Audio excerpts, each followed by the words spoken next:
नमस्कार विद्यार्थी मित्रांनो, मी प्राध्यापक पी.बी. गोळे, मराठा विद्याप्रसारक समाजाचे गुरुवर्य मामासाहेब दांडेकर कला, भगवंतराव वाजे वाणिज्य आणि विज्ञान महाविद्यालय सिन्नर, व्यवसाय प्रशासन पेपर क्रमांक 3, वित्त उत्पादन आणि प्रक्रिया कार्य TY.BCom, प्रकरण 4, भांडवल व्यवस्थापन.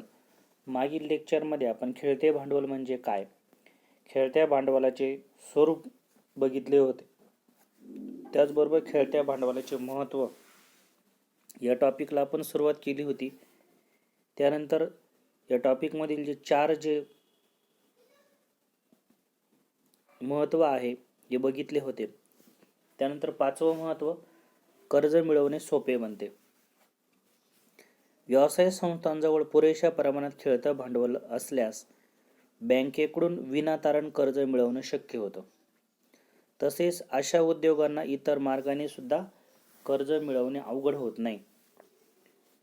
म्हणजे कर्ज मिळवायचं जर असेल तर बँकेकडं जर आपली पत चांगली असेल व बँकेमध्ये जर पुरेशी शिल्लक जर असेल आणि कंपनीचे बँकांबरोबर होणारे व्यवहार, दैनंदिन स्वरूपाचे व्यवहार हे चांगल्या रकमांचे असतील तर कर्ज देताना अशा उद्योगांना बँक जास्त अटी लावत नाही, शर्ती लावत नाही आणि अतिशय कमी कालावधीमध्ये अशा उद्योगांना कर्ज उपलब्ध करून देण्याचं काम खेळत्या भांडवलाच्या माध्यमातून कंपनी, ज्या बँका आहेत, बँका करताना दिसून येतात.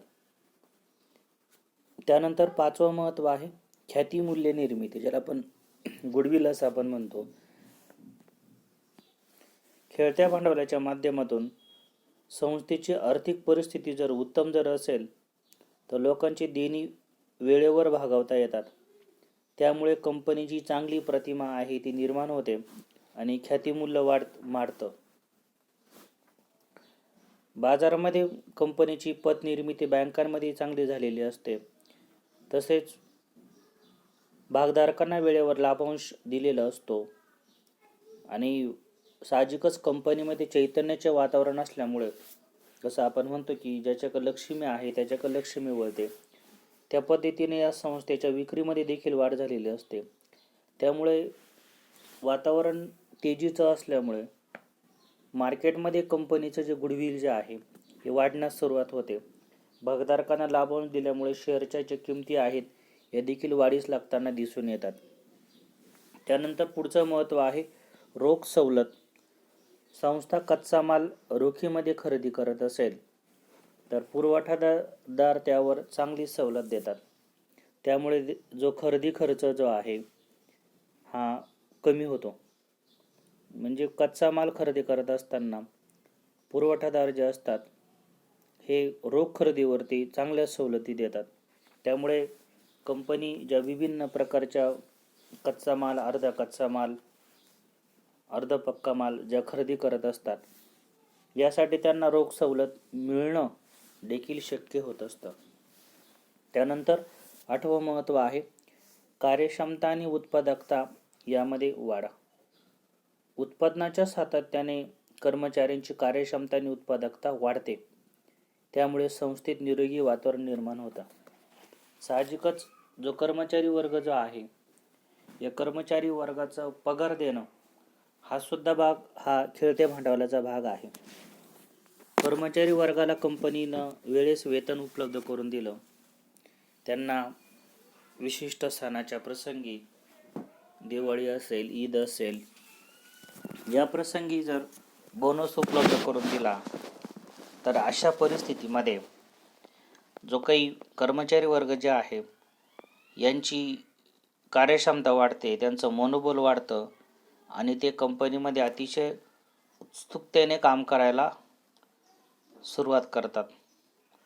आणि याचा परिणाम जो आहे, कर्मचाऱ्यांची कार्यक्षमता वाढल्यामुळे कंपनीची उत्पादकता वाढते आणि कंपनीतील जे कर्मचारी जे आहे हे कंपनीचं जे काही करिअर प्लॅनिंग आहे हे करिअर प्लॅनिंग करण्यासाठी देखील महत्त्वाची भूमिका बजावतात.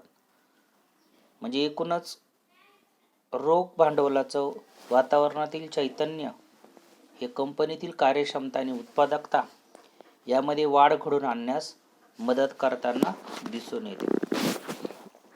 त्यानंतर 9वं महत्त्व आहे अनपेक्षित खर्चाला तोंड देणं. अर्थव्यवस्थेमध्ये तत्कालीन बदल झाल्यामुळे अनपेक्षित खर्च उद्भवू शकतात. पुरेसा वित्तपुरवठा जर असेल तर अशा खर्चाला तोंड देता येतं. म्हणजे कंपनीमध्ये बऱ्याच वेळेस आकस्मिक घटना घडतात, अनपेक्षित खर्च वाढतो. जसं की अचानक एखाद्या उद्योगाने कंपनीच्या उद्योगांना भेट देणं, तेव्हा चहा पाण्यासारखा खर्च, एक पाहुणे आले म्हणून आपल्या कंपनीचं रोल मॉडेल त्यांना वापरायचं आहे म्हणून त्यांच्यावर खर्च करावा लागतो. किंवा कंपनीमध्ये जे चैतन्याचं वातावरण तयार होतं त्यामुळे इतर लोकांना कंपनीचा हेवा वाटतो. तेव्हा अशा परिस्थितीमध्ये एखाद्या वेळेस जे सरकार अशा कंपनीकडनं एखादा प्रशिक्षण कार्यक्रम राबवणं, एखादं शिबिर राबवणं अशा अपेक्षा करू शकतं आणि त्यामुळे कंपनीचा जो अनपेक्षित खर्च आहे हा वाढू शकतो. परंतु कंपनीची जर आर्थिक परिस्थिती मजबूत जर असेल, खेळतं भांडवल त्यांच्याकडं मोठ्या प्रमाणामध्ये उपलब्ध जर असेल, तर अशा बारीक सारीक गोष्टी साठी होणारे अनपेक्षित खर्च याला कंपनी सहज तोंड देताना दिसून येते. त्यानंतर 10 नंबर आहे उधारीची सवलत देता येते. ग्राहकांना जास्त उधारीची सवलत देऊन विक्री वाढवणं शक्य असतं. म्हणून स्पर्धकाप्रमाणे आपल्यालाही उधारी द्यावी लागते. ग्राहक वर्ग जो असतो यांना जास्त उधारीची सवलत देऊन विक्री वाढवणं शक्य होत असतं. म्हणून जो स्पर्धक जे आहेत या स्पर्धकांना आपल्याला उधारीच्या सवलती द्याव्या लागतात. म्हणजे उधारीची सवलत दिल्यामुळे विक्री वाढते, कारण की खेळतं भांडवल पुरेशा प्रमाणामध्ये असल्यामुळे जर विक्री आणि उधारी यांच्यामधलं जे काही जो कालावधी आहे या कालावधीमध्ये जर स्वतःचं खेळतं भांडवल कंपनीकडे पुरेसे असेल तर विक्री वाढण्यास मदत होते. कारण की रोख खरेदीपेक्षा उधारी खरेदी ही समोरच्या खरेदीदाराला देखील परवडणारी असते. एकूणच उधारी सवलत दिल्यामुळे विक्रीमध्ये वाढ होते आणि उधारीची सवलत दिल्यामुळे त्या कंपनीचं जे क्रेडिट जे आहे हे बाजारपेठेमध्ये वाढण्यास मदत होते आणि उधारीची सवलत मिळत असल्यामुळे मागणीमध्ये देखील वाढ होताना दिसून येते. पुढचा आपला मुद्दा आहे खेळत्या भांडवलाचे स्रोत. कंपनी जे असतात या कंपन्यांना खेळतं भांडवल उपलब्ध होण्यासाठी कोणते स्रोत उपलब्ध आहेत ते बघूया. पहिला आहे वित्तीय संस्थांकडून कर्ज पुरवठा. सहकारी बँका, व्यापारी बँका यांच्या माध्यमातून अल्प मुदत कर्ज घेऊन किंवा ज्याला आपण टर्म लोन असं आपण म्हणतो, हे टर्म लोन्स घेऊन कंपनी आपला जे वित्तीय गरजा आहे त्या भागवू शकतात. मात्र सरसकट सर्वच वित्तीय संस्थांकडून असं सहकार्य मिळेल असं मात्र नाही. राज्य वित्तीय महामंडळं, ICICI बँक आहे, IDBI बँक आहे, यासारख्या संस्था मध्यम मुदतीचं दीर्घ मुदतीचं भांडवल निर्माण करण्यास सहकार्य करत असतात. म्हणजे राज्य वित्तीय महामंडळं असतील, नंतर ICICI बँक असेल, IDBI बँक असेल, यासारख्या ज्या बँका असतील या बँकांच्या माध्यमातून मध्यम मुदत दीर्घ मुदत भांडवल जे आहे हे उपलब्ध करून घेता येतं. दुसरा स्रोत आहे भांडवल बाजारात कर्जरोख्यांची विक्री. ज्या कंपन्यांचं नावलौकिक परंपरा चांगल्या प्रकारचा आहे त्यांना हा मार्ग अवलंबता येतो, कारण अशा कंपन्यांच्या भांडवलाची जी परतफेड आहे या भांडवलाच्या परतफेडीच्या क्षमतेबद्दल बाजारामध्ये विश्वासाचं वातावरण तयार होतं. मात्र सरसकट सर्वच कंपन्यांना कर्जरोखे विक्रीसाठी चांगला प्रतिसाद मिळतो असं नाही. नवीन कंपन्या या मार्गाने भांडवल उभारण्यास गुंतवणूकदारांना आकर्षित करू शकत नाही. यावर उपाय म्हणून जे काही रूपांतरित कर्ज रोखे आहे, सुरक्षित कर्ज रोखे आहे, हे बाजारात आणणं उपयुक्त ठरलं जातं. म्हणजे भांडवल बाजार जो आहे, या भांडवल बाजारामध्ये ज्या कंपन्यांचा चांगला नावलौकिक आहे, चांगली परंपरा आहे, त्यांना हा मार्ग अवलंबता येतो. कारण अशा कंपन्यांना भांडवलाची परतफेड करण्यासाठी चांगलं वातावरण असतं. मात्र सगळ्यात ज्या कंपन्या असतात यांना काही कर्जरोखे विकून भांडवल उभारता येत नाही. अशा परिस्थितीमध्ये नवीन कंपन्या या मार्गाने भांडवल उभारण्यास गुंतवणूकदारांना आकर्षित करत नाही. मग त्याचा एक उपाय म्हणून जे काही कन्व्हर्टेबल डिबेंचर होल्डर आहे, सुरक्षित कर्जरोखे आहेत, या माध्यमातून जे काही भांडवल आहे हे उभारता येतं. त्यानंतर सार्वजनिक ठेवीचा स्वीकार करणं. तिसरा स्रोत आहे अल्पमुदतीच्या ठेवी. अनेक कंपन्या स्वीकार करणे पसंत करतात. अशा ठेवींचं प्रमाण, कंपनीची प्रतिमा, भांडवल बाजारात काय आहे यावर अवलंबून असते. मात्र ज्या कंपन्यांचे नफा प्राप्तीचे प्रमाण साधारण आहे, लोकांना त्या फारशा परिचित नसतील, तर मुदतीच्या ठेवी मिळवणे हा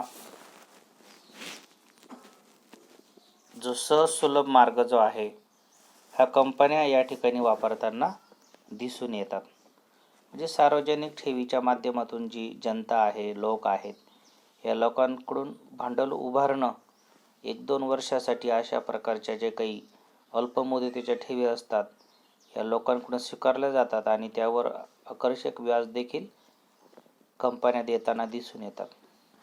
त्यानंतर चौथा स्रोत आहे संस्था अंतर्गत निधी उभारणं. काटकसरीचे मार्ग अवलंबून पुष्कळदा राखीव निधी, घसारा निधी निर्माण केले जातात. भागधारकांचे सहकार्य प्रसंगी मागितले जाते आणि प्राप्त उत्पन्नातून लाभांश वाटप करण्यात येत नाही. प्राप्त झालेला नफा व्यवसायाच्या खेळत्या भांडवलाच्या गरजा भागवण्यासाठी त्याचा वापर केला जातो. या पद्धतीस स्वयंपूर्ण आर्थिक उभारणी असं म्हटलं जातं. अशा निधीतून भविष्य काळासाठी तरतूद करण्यात येते. छोट्या आकारमानाच्या कंपन्या, व्यावसायिक त्यांना नफ्याची अस्थिरता अनुभवावी लागते. त्यासाठी हा मार्ग क्वचित उपलब्ध असतो. म्हणजे संस्था अंतर्गत जे निधी असतात यामध्ये राखीव निधी, घसारा निधी निर्माण केले जातात. राखीव निधी ज्या आहे, कंपनीला नफा झाला की या नफ्यातून विभिन्न प्रकारचे निधी बाजूला काढले जातात आणि या प्रसंगी भागधारक जो वर्ग आहे यांचे देखील सहकार्य गरजेचं असतं. जे काही उत्पन्न आहे, नफा आहे, या नफ्यातून लाभांश वाटप करता येत नाही. पण नफा जर झाला तर या नफ्याचा वापर लाभांश देणं आणि खेळत्या भांडवलाच्या गरजा भागवण्यासाठी केला जातो. म्हणजे या पद्धतीचा मार्ग अवलंबून स्वयंपूर्ण आर्थिक उभारणी केली जाते आणि अशा निधीतून भविष्य काळामध्ये ज्या काही तरतुदी असतील भांडवल उभारणीच्या, त्या यामध्ये केले जातात. त्यानंतर अतिरिक्त भागांची विक्री. कंपनी भांडवल उभारणीसाठी या मार्गाचा देखील अवलंब करते. जादा भांडवल विक्रीस काढणं या मार्गाचा कंपन्या अवलंब करू शकतात. पण हा मार्ग फारच अपवादात्मक परिस्थितीमध्ये वापरला जातो. भागधारक संख्या जशी वाढेल तसे त्यांचे व्यवस्थापनाचे वर्चस्व जे आहे, हस्तक्षेप जे आहे हा वाढू शकतो. म्हणजे भांडवल उभारणीसाठी कंपनीच्या घंटापत्रकामध्ये तरतूद जर असेल किंवा भागबाजारामध्ये कंपनीचं चांगलं जर नाव जर असेल, तर अशा परिस्थितीमध्ये अतिरिक्त भाग जे आहे हे कंपनीमध्ये विक्रीस काढले जातात आणि या माध्यमातून जो काही भांडवल उभारणी जी आहे ही या ठिकाणी केली जाते. खेळत्या भांडवलाच्या उभारणीचे जे 5 स्रोत आपण बघितले, या 5 स्रोताच्या माध्यमातून व्यवसायामध्ये जो खेळत्या भांडवलाचा जो प्रवाह आहे हा सतत चालू ठेवण्याची जी की कसब आहे ही वित्त व्यवस्थापनाच्या माध्यमातून पार पाडली जाते.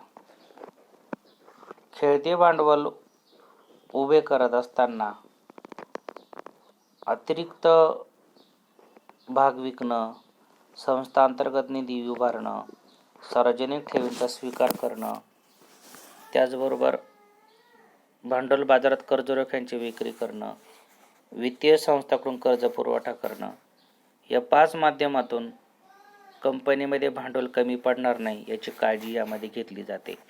यानंतर पुढील लेक्चरला धन्यवाद.